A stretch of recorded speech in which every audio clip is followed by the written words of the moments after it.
Kecepatan dan kekuatannya sangat mengejutkan, tidak memberikan waktu bagi Tetua Liu untuk bereaksi. Setelah wajahnya ditendang, dia jatuh dari pedang terbangnya dan mendarat di tanah. Tidak baik, Tetua Liu, hati-hati. Semua pembudidaya di sekitar bereaksi terhadap pemandangan ini saat mereka berteriak kaget. Beberapa yang lain, yang refleksnya lebih cepat, berhasil mengeluarkan mantra dan menyerang langsung ke si penindas. Jelas, orang yang menyerang adalah Suke saat dia menaiki sebuah petir, menyebabkan gerakannya menjadi sangat cepat. Setelah menyerang, dia buru-buru menuju gunung tepat di belakang desa Pansan. Suara tawanya bisa didengar. Haha, helai rambut tua, apakah kamu memarahiku di belakangku? Ini tendangan ke wajahmu. Sama-sama. Bajingan, Tetua Liu berdiri, seluruh tubuhnya bergetar karena marah. Sosok yang kuat dalam dunia kultivasi ini sekarang memiliki jejak sepatu di wajahnya dan merupakan pemandangan yang sangat lucu. Para pembudidaya lainnya sangat marah serta mereka menunjuk Suke dan berteriak. Orang tercela dan jahat, kamu berani menyerang kami secara sembunyi-sembunyi. Kamu berani menyakiti sesepuh dari sekte aku? Kamu sudah selesai. Jika kamu berani, datang dan bertarung. Murid-murid Tetua Liu sangat marah ketika mereka menunjuk ke arah Suke dan mulai memarahinya dengan keras.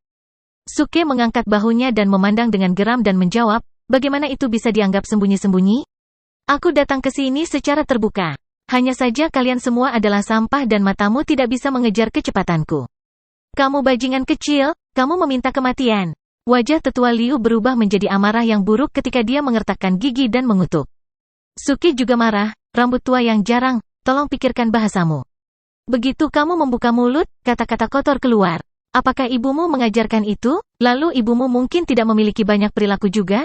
Ketika semua orang mendengar ini, bibir mereka melengkung seperti menggeram. Tetua Liu sangat marah sehingga dia hampir pingsan. Sialan, bukankah kamu mengutuk dan mengucapkan kata-kata kotor juga? Aku hanya berbicara seperti ini kepada kalian. Lagi pula, rambut tua yang jarang ada di sini benar. Kamu telah ditipu. Tidak ada pembudidaya yang kuat di desa Pansan. Oh, itu tidak benar. Aku adalah abadi yang kuat? Suke kemudian tertawa, matanya hampir tidak terlihat dalam tawanya. Seorang lelaki tua melangkah maju, wajahnya murung.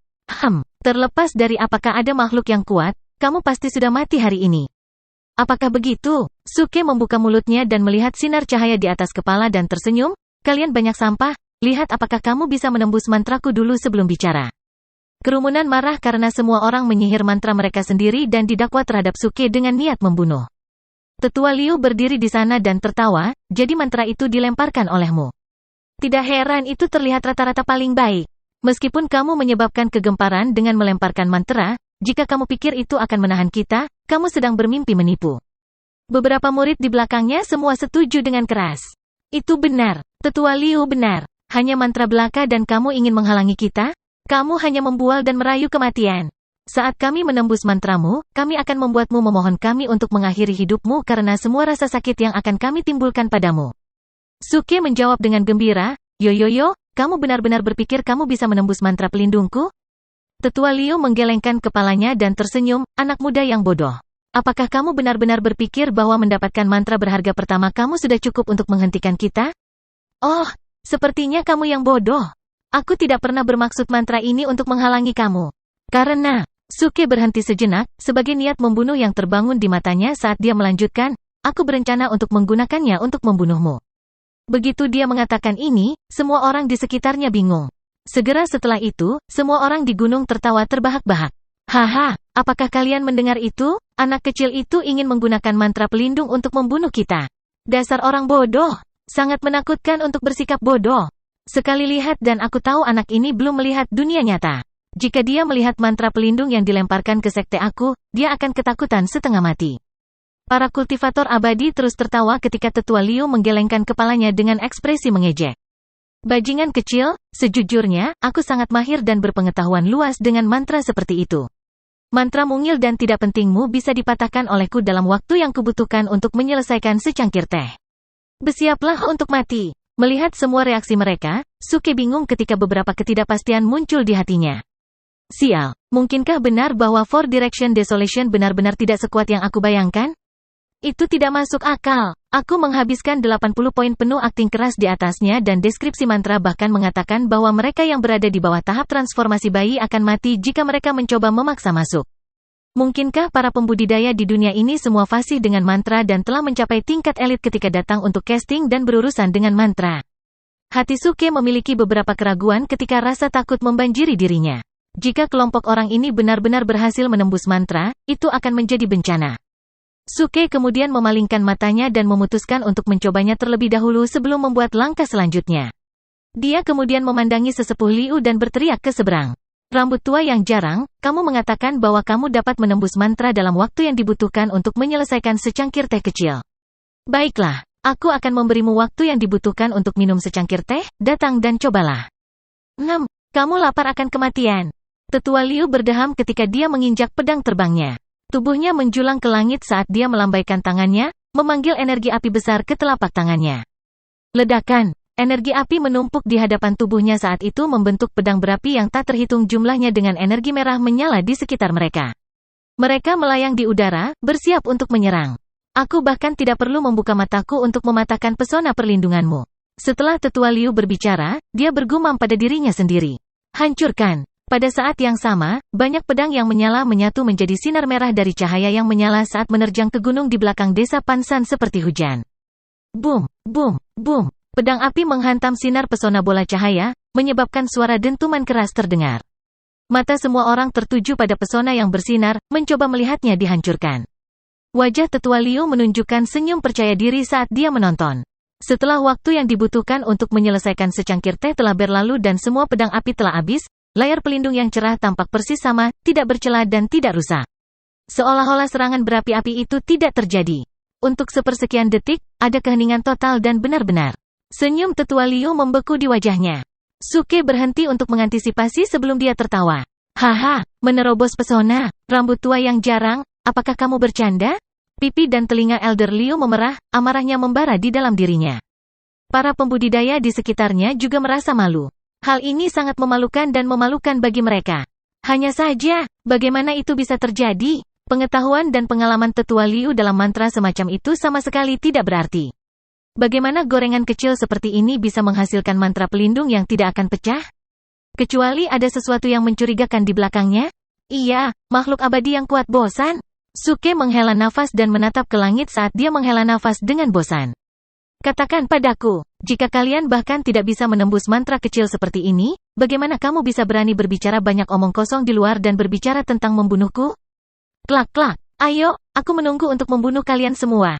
Kenapa kamu tidak bicara? Ayo, leherku menjulurkanmu untuk disembelih. Mendengar Suke mengucapkan semua ejekan dan kata-kata yang bermusuhan ini, banyak pembudidaya abadi semuanya sangat marah. Seorang murid muda melangkah maju dan mulai berteriak sebagai tanggapan.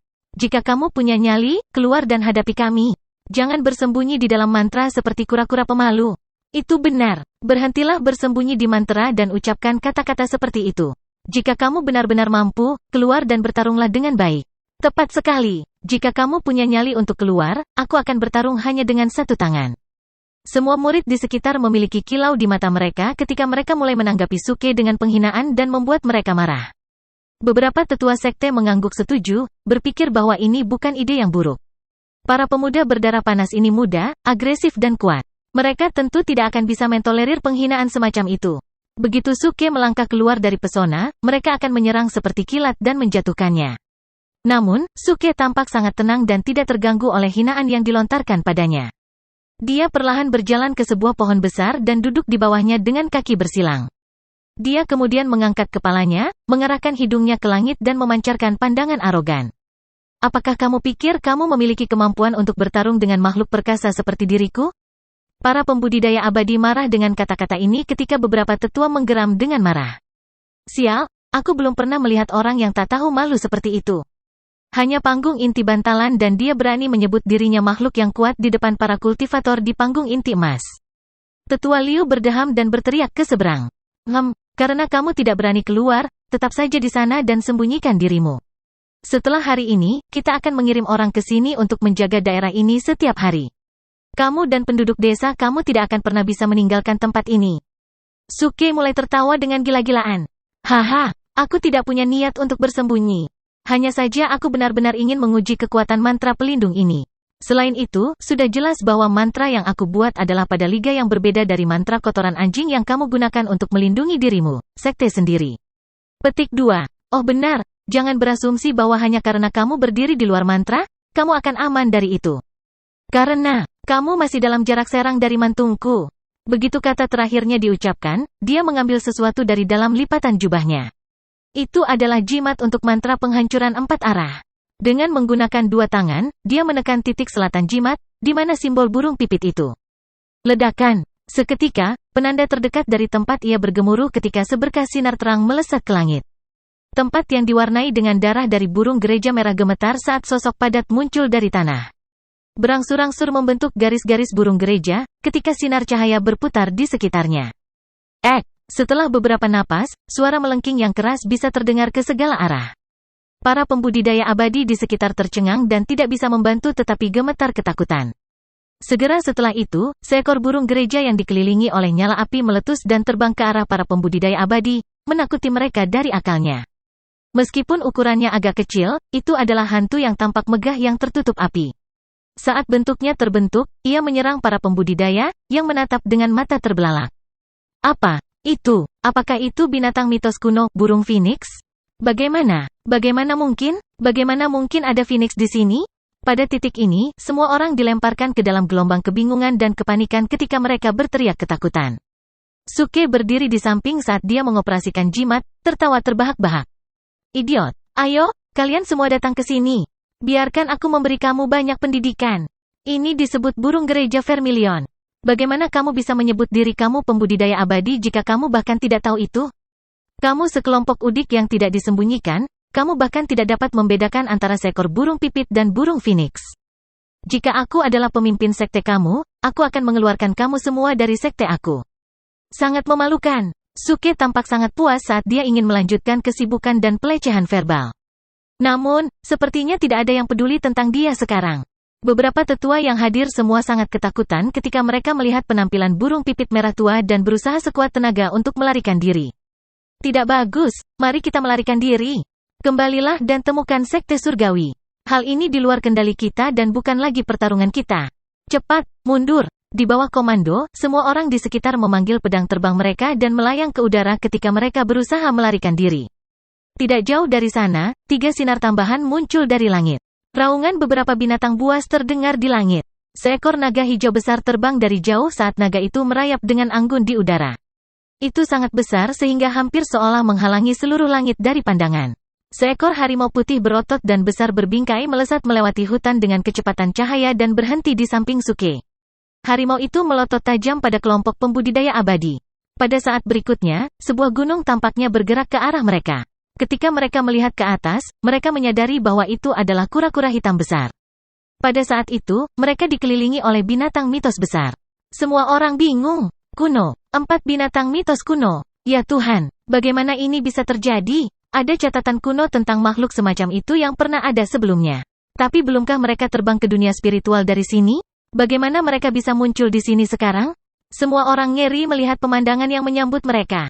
Langit dan tanah terhalang oleh binatang buas raksasa ini dan tidak ada tempat bagi mereka untuk melarikan diri. Hanya satu burung gereja Vermilion sudah cukup untuk mematahkan keberanian mereka dan menakuti mereka. Tidak perlu untuk menekankan betapa takutnya mereka setelah melihat 3 binatang buas legendaris yang lebih kuat muncul. Kekuatan dan kekuatan mereka selebar langit dan menyapu langit dan daratan. Para pembudidaya ini tidak memiliki tempat untuk berlari karena mereka terpojok oleh 4 binatang buas. Suke berdiri di atas gunung dengan percaya diri ketika dia melihat ke bawah pada tetua Liu dan tertawa. Sekarang, apakah kamu masih berpikir mantra ini dapat ditembus?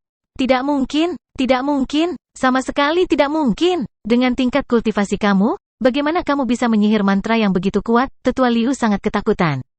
Tetua Liu telah mencapai pengakuan dalam bidang mantra sebagai salah satu praktisi yang paling berpengalaman. Namun dia belum pernah mendengar ada orang yang bisa memanggil makhluk buas legendaris ini ke sisinya. Bagaimana dia bisa membuat dirinya percaya bahwa serangga belaka seperti Suke, yang bahkan belum berhasil melewati core bearing stage dapat menyulap mantra yang begitu kuat? Tepat pada saat ini, seorang murid menunjuk ke langit ke arah naga hijau dan berteriak, itu tidak benar. Tetua, lihatlah, tubuh naga tampak lebih seperti hantu daripada naga yang sebenarnya. Begitu dia berbicara, semua orang tampak terkejut. Mata mereka semua tertuju pada naga itu dan memperhatikan bahwa itu memancarkan cahaya. Itu benar, 3 binatang buas lainnya persis sama. Tubuh mereka tidak solid. Mereka terbuat dari cahaya. Itu artinya, bahwa ini bukan 4 binatang legendaris yang sebenarnya? Tetua Liu menjulurkan lehernya untuk memeriksanya, ekspresinya sangat gembira ketika dia mengeluarkan tawa yang keras. Hahaha, aku mengerti. Tidak buruk, Bangs 4T kecil. Bukan rencana yang buruk sama sekali. Kamu menggunakan tipuan untuk menipu kita sekali lagi. Sekarang sudah jelas bahwa mantramu hanyalah mantra tipuan. Kamu menciptakan hantu dari keempat binatang buas legendaris ini untuk menakut-nakuti kami. Syukurlah kami menyadari rencanamu. Jika tidak, kami benar-benar telah jatuh cinta pada tipu musikmu. Semakin Tetua Liu berbicara, semakin jengkelnya dia. Seolah-olah dia mulai menyadari bahwa dia akan berhasil keluar dari sini hidup-hidup. Perlahan-lahan ekspresinya berubah menjadi ejekan ketika dia tertawa dingin pada Suke. Ayo, aku akan berdiri di sini. Perintahkan keempat binatang buas legendarismu untuk menyerangku. Saat ini, Tetua Liu tidak takut pada wajahnya yang telah dia tunjukkan sebelumnya. Sebaliknya, ia tampak percaya diri dan semuanya menganggap. Berdiri di tengah-tengah 4 binatang ketika mereka mendekatinya, dia tenang dan tenang. Dia merasa sangat tangguh dan perkasa. Semua murid dan tetua yang lain mengenali situasi itu dan akhirnya memahami kebenaran. Oleh karena itu, tidak ada dari mereka yang takut lagi ketika mereka tersenyum mengejek dan berteriak ke Suke. Itu sangat lucu. Cacing seperti dirimu ingin menipu kita agar pergi? Ayo, kita berdiri di sini dan kita juga tidak akan bergerak. Memerintahkan binatang buasmu untuk menyerang kami. Itu benar. Ayo, aku tidak akan bergerak sedikit pun. Jika aku pindah, aku akan memanggilmu kakekku. Melihat kelompok pembudidaya di bawah bertindak seperti ini, Suke tampak sangat tidak pasti karena banyak tanda tanya terbentuk di kepalanya. Bagaimana situasinya sekarang? Sudahkah kelompok abadi terhambat? Mereka akan berdiri diam dan membiarkan keempat binatang legendaris menyerang mereka? Baiklah, aku akan melakukannya. Betapa sekelompok penggarap sombong, keberanian mereka mencengangkan. Itu hanya Fogi lama yang bertindak tangguh sepanjang waktu. Aku tidak mengharapkan kamu semua untuk mulai bertindak tangguh dan berpura-pura menjadi berani juga. Tentu saja, karena kamu telah meminta agar binatang buas menyerangmu, aku akan dengan senang hati menyetujui permintaanmu. Suke kemudian tertawa terbahak-bahak saat dia mengetuk jimat di tangannya dan memutar dial dari posisi bertahan ke yang menyerang. Ledakan. Pada saat itu, keempat binatang mengeluarkan raungan besar dan menetapkan target mereka pada sesepuh sekte dan murid-murid mereka. Segera setelah itu, binatang buas mulai meraung dan memekik dalam suara keras saat niat membunuh terpancar dari tubuh mereka. Mereka menyerbu ke arah kelompok pembudidaya di puncak gunung. Tetua Liu dan para pembudidaya lainnya masih memiliki tampilan ejekan di wajah mereka saat mereka menatap 4 binatang buas. Mereka menangani situasi dengan sangat tenang dan benar-benar berdiri diam, tidak bergerak. Mereka hanya ilusi, hantu. Bahkan jika itu nyata, mereka tidak bisa menipu aku. Nak, aku harus mengakui bahwa alat penipuanmu telah dilakukan dengan sangat baik tanpa cacat. Satu-satunya hal yang kamu lakukan salah di sini adalah untuk meremehkan persepsi Tetua Liu dan kemampuan untuk melihat melalui penipuan. Lihat bagaimana aku menghancurkan leluconmu tentang ilusi. Seorang murid sangat ingin memamerkan dan mengesankan para tetua. Dia memanggil pedangnya yang terbang dan menyerang langsung ke burung pipit vermilion yang akan datang. Meskipun burung gereja benar-benar terbuat dari cahaya dan karenanya tidak memiliki tubuh jasmani, nyala api di tubuhnya benar-benar nyata. Itu adalah api dari burung gereja vermilion. Bahkan jika nyala api tidak benar-benar sekuat nyala burung pipit yang sebenarnya, tetap saja bukan sesuatu yang bisa ditangani oleh pembudidaya kecil ini. Saat murid itu terbang untuk menemui burung pipit, dia bisa merasakan sensasi panas yang aneh menyebar ke seluruh tubuhnya. Ekspresi arogan di wajahnya membeku. Tidak benar. Itu bukan ilusi. Bahkan sebelum dia bisa selesai menjerit, murid itu benar-benar ditelan oleh nyala burung pipit merah tua itu. Setelah jeritan terakhirnya terdengar, dia langsung menjadi abu. Angin sepoi-sepoi bertiup, menghamburkan abu murid di seluruh tanah di bawah ini. Abu jatuh ke penggarap yang berdiri di bawah. Mereka semua tercengang oleh pemandangan dan waktu tampaknya membeku saat ini. Ding! Selamat menjadi tuan rumah, Suke, karena membunuh seorang kultivator di tahap bantalan inti. Hadiahnya adalah 1000 poin pengalaman. Sistem berbunyi di kepala Suke. Ada keheningan mematikan di sekitar ketika tidak ada yang bergerak 1 inci pun. Semua pembudidaya kaget tak terkira ketika wajah mereka berubah menjadi ketakutan. Bukankah kita mengatakan bahwa itu hanya ilusi? Bukankah kita mengatakan bahwa itu semua palsu? Lalu mengapa? Bagaimana itu menjadi nyata?